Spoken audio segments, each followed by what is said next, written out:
Hello everyone. आज आपण जाणून घेणार आहोत मॅनिफेस्टेशन्सचे सिक्रेट काय काय आहेत. द सिक्रेट ऑफ मॅनिफेस्टेशन याविषयी आज आपण इथे जाणून घेणार आहोत. लॉ ऑफ अट्रॅक्शनमध्ये याला खूप महत्त्व आहे. मॅनिफेस्टेशनला आपण प्रत्येक जे इच्छा करत असतो त्याला पूर्ण करण्यासाठी आपल्याला मॅनिफेस्ट करावं लागत असते, त्या इच्छेला मिळवण्यासाठी. तर ह्या मॅनिफेस्टेशनचे जे काय काय सिक्रेट्स आहेत हे आज आपण इथे बघणार आहोत. तर तुम्ही लास्टपर्यंत व्हिडिओवर थांबून राहा आणि परिपूर्णरित्या हे मॅनिफेस्टेशनचे काय काय सिक्रेट्स आहेत याला समजून घ्या आणि आपल्या लाईफमध्ये तुम्हाला काय काय मिळवायचं आहे ते तुम्ही मॅनिफेस्ट करा. ओके, तर आता बघूया आपण मॅनिफेस्टेशनचे सिक्रेट्स.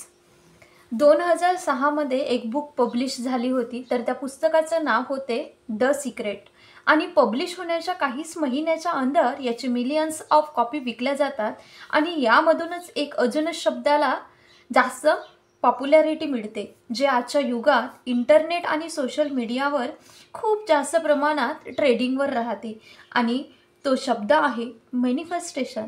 जर आपण लॉ ऑफ अट्रॅक्शन आणि सबकॉन्शियस माइंडच्या विषयी जाणून घेतले असणार तर तुम्ही मॅनिफेस्टेशनच्या विषयीसुद्धा माहिती जाणून घेतले असणारच. परंतु प्रश्न हा आहे की आखिर हे मॅनिफेस्टेशन काम कसे करते, बरोबर ना मित्रांनो? तर लॉ ऑफ अट्रॅक्शन एक लॉ आहे, तर तो सर्वांसाठी एक समानच असायला हवा, हो की नाही? तर तो सर्वांसाठी एक समान असायला पाहिजे.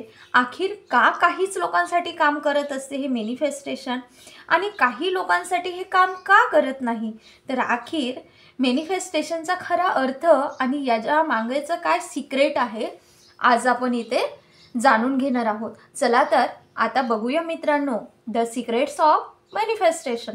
सर्वात पहिले हे जाणून घेऊया की मॅनिफेस्टेशनचा अर्थ काय होतो. तर मॅनिफेस्टेशन अशी एक प्रोसेस आहे जे आपण आपले विचार आणि इमोशन, फिलिंग आणि आपल्या विश्वासाच्या मदतीने आपले स्वप्न आणि आपल्या इच्छांना एक रियालिटीचं रूप देत असतो. म्हणजे आपल्या मनाच्या सर्व ऊर्जेला कोणत्याही एका गोष्टीवर केंद्रित करून त्या गोष्टीला आपल्याकडे आकर्षित करणे, हे एक मेंटली आणि स्पिरिच्युअलिटीचा अभ्यास आहे, ज्याच्या मदतीने स्वतःला आणि सभोवतालच्या इन्व्हायरमेंटला बेहतर बनवत असतो. आपले विचार, आपले इमोशन आणि आपले फिलिंग्स, म्हणजेच आपले विचार, भावना आणि फिलिंग्स, हे तिन्ही गोष्ट आपल्याला पूर्ण जीवनाला प्रभावित करत असते, बरोबर ना मित्रांनो? आणि मग त्याच प्रकारे त्या गोष्टींना आणि त्या प्रकारच्या इन्व्हायरमेंटला म्हणजेच वातावरणाला आपण आपल्याकडे आकर्षित करून घेत असतो. म्हणजेच मॅनिफेस्टेशनचा अर्थ हाच होतो की आपले विचार, इमोशन्स, फिलिंग्सला आपल्या स्वप्नांना आणि इच्छांसोबत अलाइन करणे.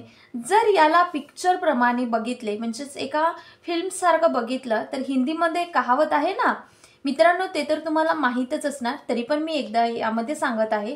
हिंदीमध्ये एक कहावत आहे, त्याप्रमाणे कहते हैं कि अगर किसी चीज को दिल से चाहो तो पूरी कायनात उसे तुमसे मिलाने की कोशिश में लग जाती है. आता तुम्हाला मॅनिफेस्टेशन काय आहे या बाबतीत सुद्धा माहिती झाली असणार. तर आता ह्या मागेचं बेसिक सायन्स तुम्हाला समजून घेण्याची सांगण्याची मी कोशिश करते. बघा की जेव्हा आपण आपल्या माइंडमध्ये कोणत्या गोष्टीचं फोटो किंवा कोणत्या गोष्टीला बार बार आपण जर रिपीट करत असणार किंवा बोलत असणार, तर आपल्या माइंडमध्ये त्या बाबतीत त्याच्या रिलेटेड जुळलेले न्यूरल पाथवे तयार होते, ज्यामुळे आपली त्या गोष्टीसोबत जुळलेली एक क्लिअरिटी वाढू लागते. जर हळूहळू करून आपले इमोशन आणि फिलिंग्स पण यासोबत जुळू लागते, त्यामुळे न्यूरॉन कनेक्शन अजूनच स्ट्रॉंग होत जातात. जेवढं जास्त आपल्या माइंडमध्ये इमोशनला क्रिएट कराल तेवढंच जास्त याला त्या गोष्टीला तुम्ही मॅनिफेस्ट कराल आणि हेच न्यूरो प्लास्टिसिटीच्या मागेचं सायन्स आहे. पहिले हे मानलं जात होतं की आपण फक्त एक फिजिकल प्रॅक्टिसनेच नवीन न्यूरॉन्सचे कनेक्शन बनवू शकतो, परंतु आता झालेल्या काही रिसर्चने माहिती झाले की आपल्या माइंडला इमॅजिनेशन आणि रियालिटीमध्ये फरक माहिती होत नाही. आपण जर कोणत्याही गोष्टीला बार बार व्हिज्युअलाइज करून आपल्या ब्रेनच्या अंदर एक नवीन न्यूरल पाथवे क्रिएट करू शकतो. याचा मतलब हे पण नाही की फक्त व्हिज्युअलायझेशन करून किंवा व्हिज्युअलायझेशन करून स्कूटी कार चालवणे आपण शिकू शकतो. असं होते का मित्रांनो? आपण फक्त व्हिज्युअलाइज करत आहोत आणि त्यावर ॲक्शन नाही घेत आहोत, तर आपण शिकू शकतो का? स्कूटी आणि कार चालवणे शिकू शकतो का? मुळीच नाही. तर व्हिज्युअलायझेशन फक्त त्या गोष्टीला समजण्यामध्ये आणि माइंडच्या क्लिअरिटीसाठी आहे की त्यामुळे आपल्या माइंडला हे माहिती व्हावे की आपल्याला कोणत्या गोष्टीसाठी प्रायोरिटी द्यायची आहे. त्यामुळे आपलं माइंड त्या गोष्टीच्या रिलेटेड सर्व गोष्टींना ॲब्झॉर्ब करू शकेल आणि आपल्या त्या गोष्टीपर्यंत पोहोचायला नवीन नवीन अपॉर्च्युनिटी दाखवून देऊ शकेल. याच्या अलावा आपल्या माइंडमध्ये एक अजूनच गोष्ट असते मित्रांनो, ती खूप इंटरेस्टिंग आहे बरे का. आता त्याला तुम्हाला जाणून घ्यायचं सुद्धा आहे.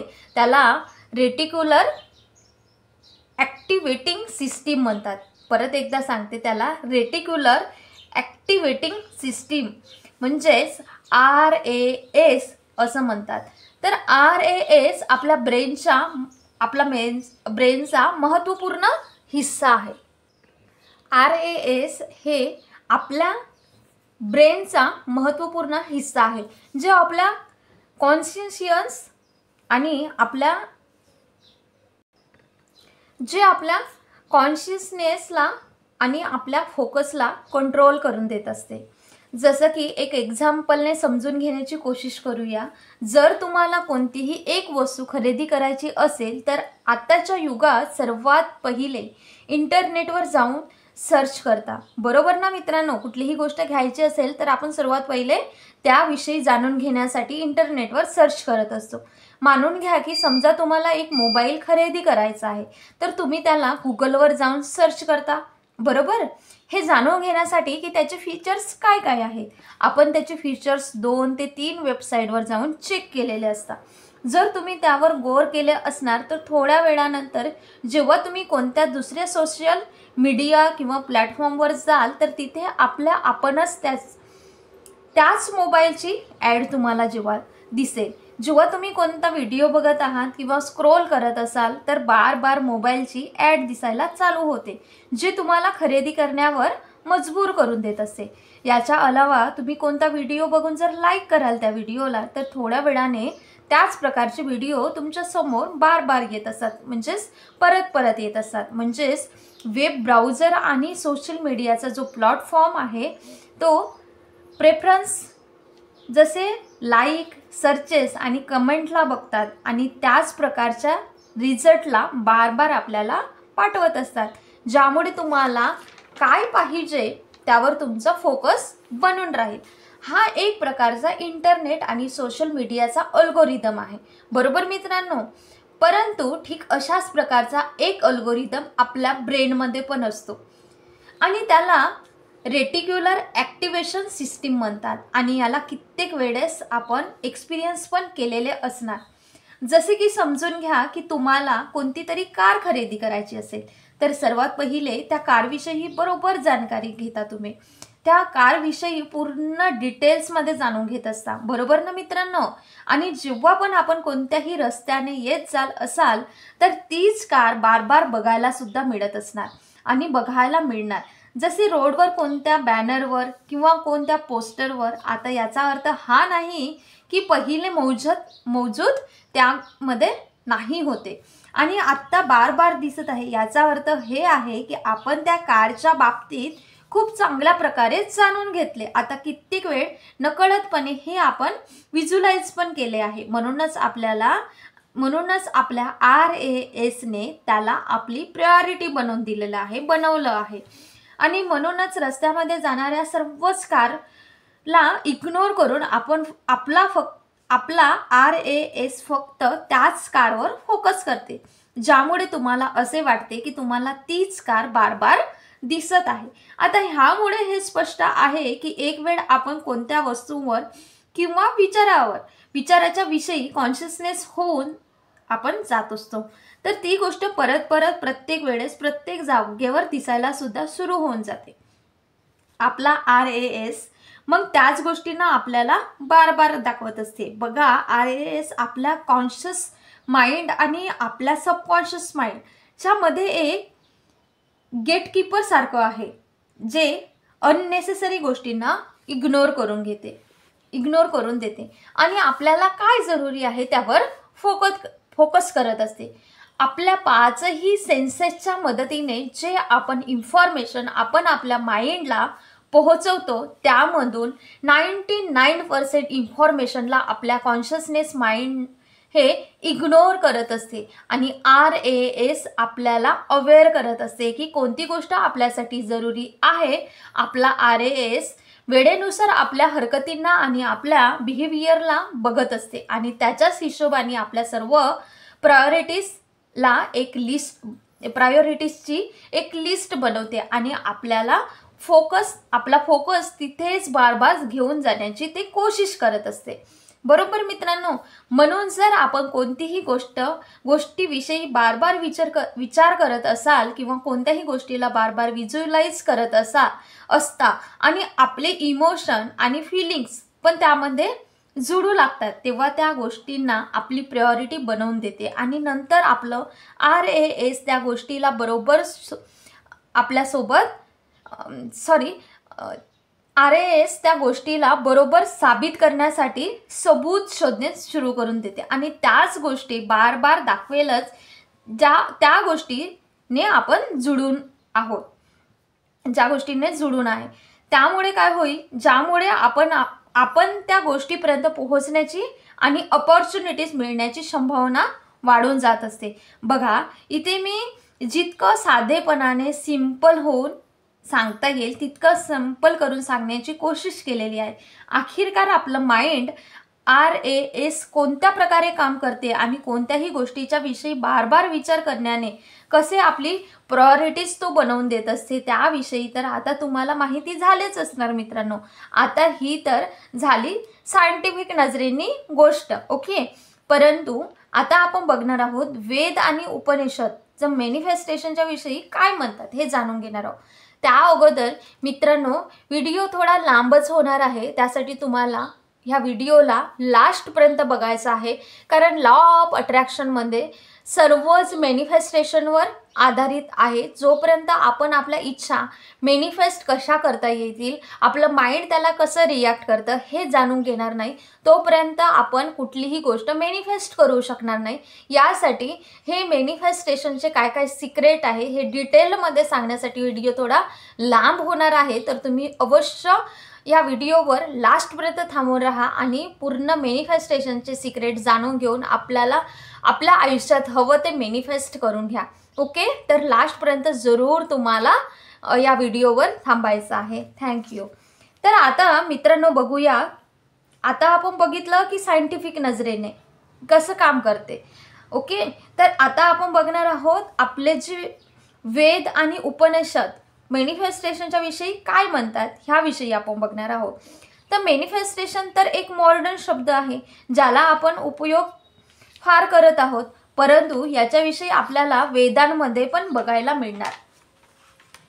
भलेही त्यांच्या समजवण्याचा तरीका थोडा अलग असू शकते, पण शेवटी त्यांचा समजवण्याचा तरीका हाच आहे. आपण तेच आहोत जे आपली गहरी इच्छा आहे. जशी आपली इच्छा तशीच आपली वासना आहे, जशी आपली वासना आहे तसाच आपलं कर्म आहे, जसं आपलं कर्म आहे तसं आपलं भाग्य आहे. ही गोष्ट बृहदारण्यक उपनिषदांमध्ये लिहिलेली आहे. जर याला लक्षपूर्वक समजवण्याची कोशिश जर कराल की तर ही गोष्ट सरळ लॉ ऑफ अट्रॅक्शन आणि मॅनिफेस्टेशनकडे इशारा करत आहे. बघा, जेव्हापासून आपण ह्या दुनियामध्ये जन्म घेतलेलो आहोत, बरोबर, तर तेव्हापासूनच आपण आपल्या दुनियाचे क्रिएटर आहोत, आपल्या लाईफचे क्रिएटर आपण स्वतःच आहोत, बरोबर ना मित्रांनो. आपला ह्या दुनियेमध्ये जन्म तर फक्त एक इफेक्ट आहे, परंतु आपल्या इच्छा या दुनियामध्ये राहण्याचं एक कारण आहे. जन्माच्या तुरंत नंतरच आपल्या अंदर अनगिनत इच्छा पैदा होऊ लागतात आणि त्याच इच्छांमुळे इंसान स्वतःचा जो ट्रू नेचर आहे तो विसरून जात असते. इंसान जर ट्रू नेचर आहे परमानंद, परंतु त्या इच्छांच्या मागे प्रत्येक इच्छांच्या मागे धावण्याच्या मागे हे परमानंदला हरवून देतात. म्हणून सर्वात पहिले आपला जो ट्रू नेचर आहे त्याला जाणून घेण्याची आपल्याला कोशिश करायची आहे. म्हणजेच की तुम्ही कोण आहात आणि आपल्या अंदरचा जो डीप ड्रायव्हिंग डिझायर म्हणजेच आपली गहरी प्रेरक इच्छा काय आहे त्याला जाणून घेण्याची कोशिश करा.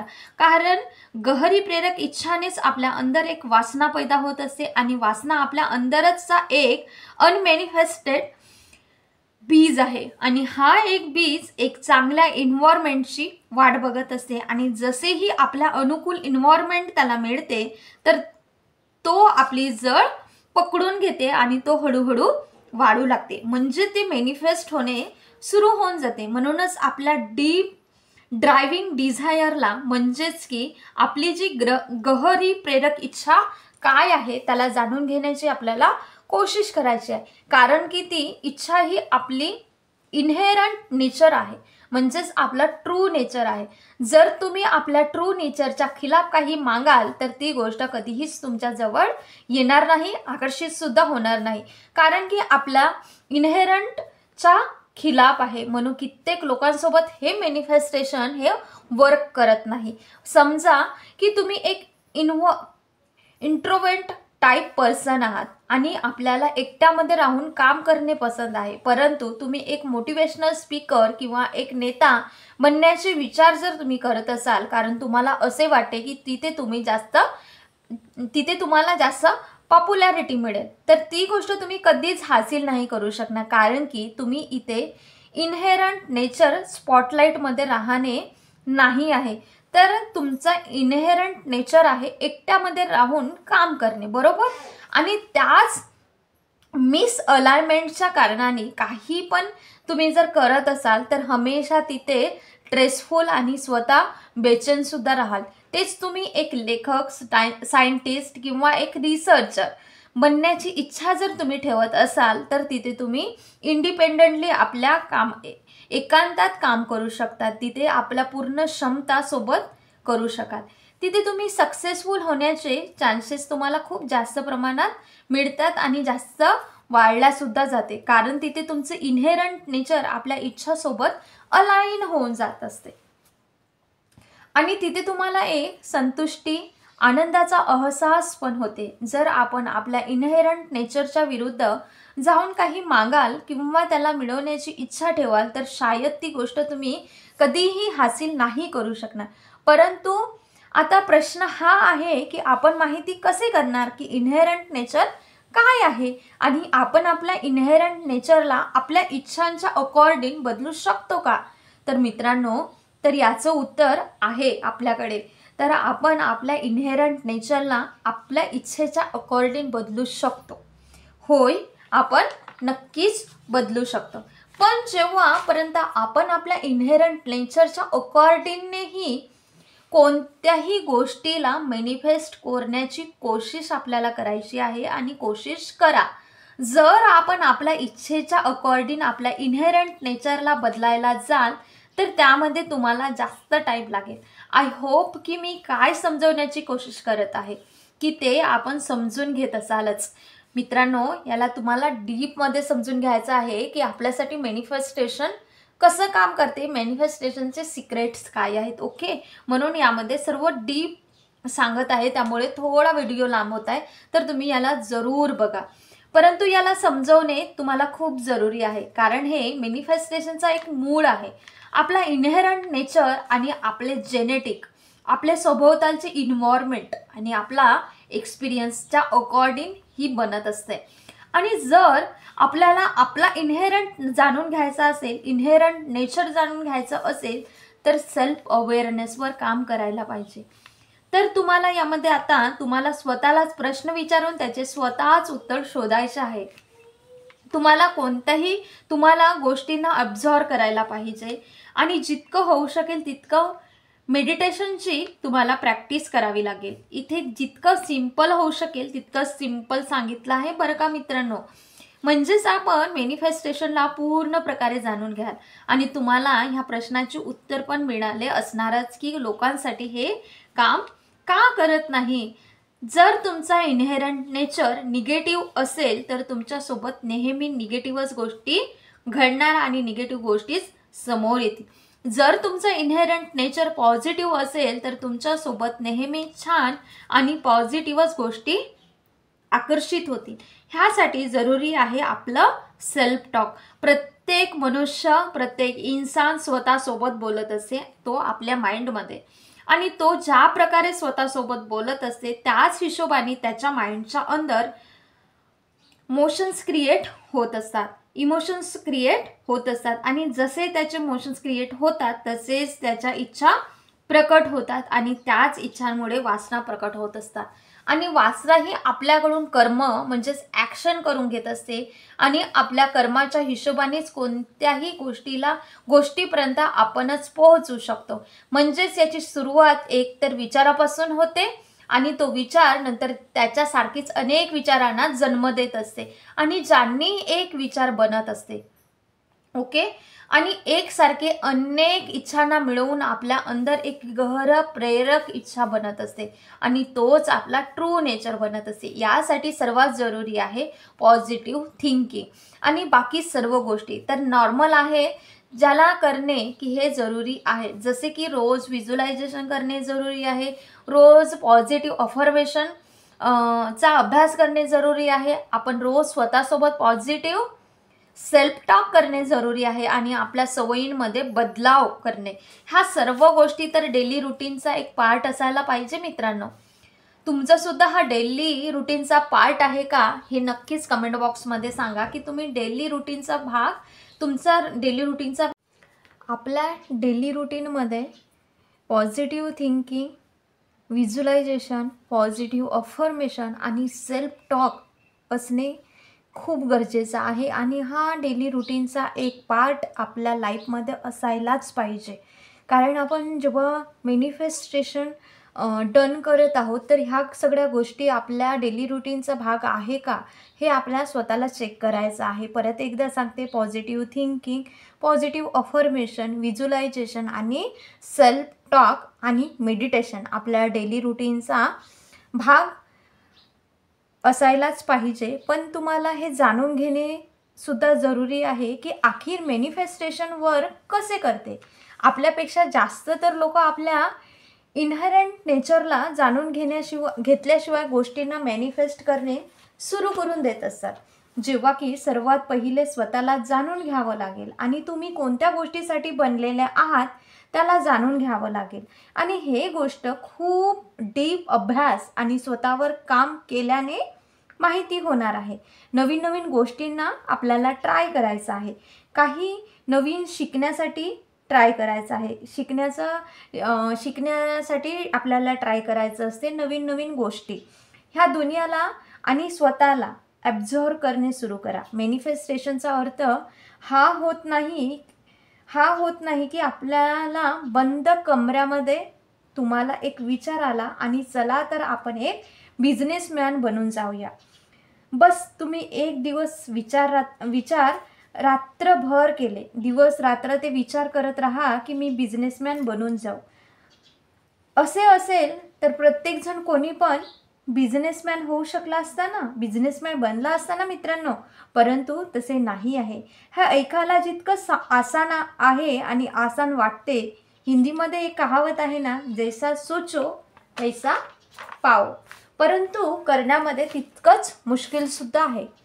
आपली पूर्ण एनर्जीला त्या एक इच्छासोबत अलाइन करणे आणि आपल्या इनहेरंट नेचरला जाणणे इतकं आसान नाही आहे। म्हणून कित्येक वेळेस हेच सांगण्यात येते की स्वतःवर काम करा आणि स्वतःला शोधण्याची कोशिश करा। मला उम्मीद आहे की मॅनिफेस्टेशनला चांगल्या प्रकारे तुम्ही जाणून घेतलं असेल। तर तुम्हाला स्वतःला जाणून घेण्यासाठी मी आताच सांगितलं, सेल्फ टॉक आहे, व्हिज्युअलायझेशन आहे, पॉझिटिव्ह थिंकिंग आहे, मेडिटेशन आहे। जेव्हा तुम्ही हे कराल आणि डीप मेडिटेशन करत जाल तर स्वतःला तुम्ही ओळखाल, आपलं सोल पर्पज काय आहे हे तुम्ही स्वतःला ओळखाल, आणि आपलं इनहेरंट नेचर काय आहे हे सुद्धा तुम्हीच ओळखू शकाल। तर मी तुम्हाला मॅनिफेस्टेशन कशा प्रकारे केल्या जातात आणि काय आपल्या स्वतःवर कार्य करावं लागतं आणि मॅनिफेस्टेशनचे सिक्रेट हे सर्व काही यामध्ये सविस्तर तुम्हाला सांगितलेलं आहे. तर तुम्ही नक्कीच ह्या गोष्टीचा फायदा घ्या आणि व्हिडिओ लास्टपर्यंत जरूर बघून तुम्ही हे स्वतःवर इम्प्लिमेंट करा. तेव्हाच आपलं हे जे आपण लाईफमध्ये मॅनिफेस्ट करत आहोत ते इझिली आपल्याकडे अट्रॅक्ट होणार. ओके, तर या पद्धतीने तुम्ही सर्व जे पाहिजे ते आपल्या लाईफमध्ये मिळवा आणि अट्रॅक्ट करा, मॅनिफेस्ट करा. God bless you. Thank you so much. तुम्हाला टेक्निक तर खूप बघायला मिळणार मित्रांनो, पण मॅनिफेस्टेशनचा जो हा असली काम आहे, हे जे मॅनिफेस्टेशनचे जे असली कार्य आहे, जर तुम्हाला तोच जर माहिती नाही माहिती होणार नाही तर बाकी सर्व टेक्निक बेकार आहे ना मित्रांनो. म्हणून तुम्हाला हे मॅनिफेस्टेशन कसं कार्य करतं, काय आपल्याला करावं लागतं, त्याचे सिक्रेट्स काय आहे हे आपल्याला जाणून घ्यावे लागतील. ओके, तर या पद्धतीने तुम्ही मॅनिफेस्टेशनचा हा व्हिडिओ तुम्हाला एकदा जर बघून नाही समजेल तर तुम्ही रिपीटमध्ये एकदा दोनदा बघा आणि स्वतःवर इम्प्लिमेंट करा आणि स्वतःवर कार्य करा, स्वतःवर काम करा आणि पाहिजे ते अट्रॅक्ट करा आणि मॅनिफेस्ट करा. Okay, thank you so much. आतापर्यंत या व्हिडिओवर जुळून राहिलेत त्यासाठी तुमचे खूप खूप आभार. थँक्यू. हा व्हिडिओ आवडला असा व्हिडिओला लाईक, शेअर आणि चॅनलवर नवीन असणार आणि हा व्हिडिओ फायदेमंद वाटल्यास या चॅनलला जरूर सबस्क्राईब करा आणि जास्तीत जास्त शेअर करा. Thank you so much. God bless you. Thank you for everything.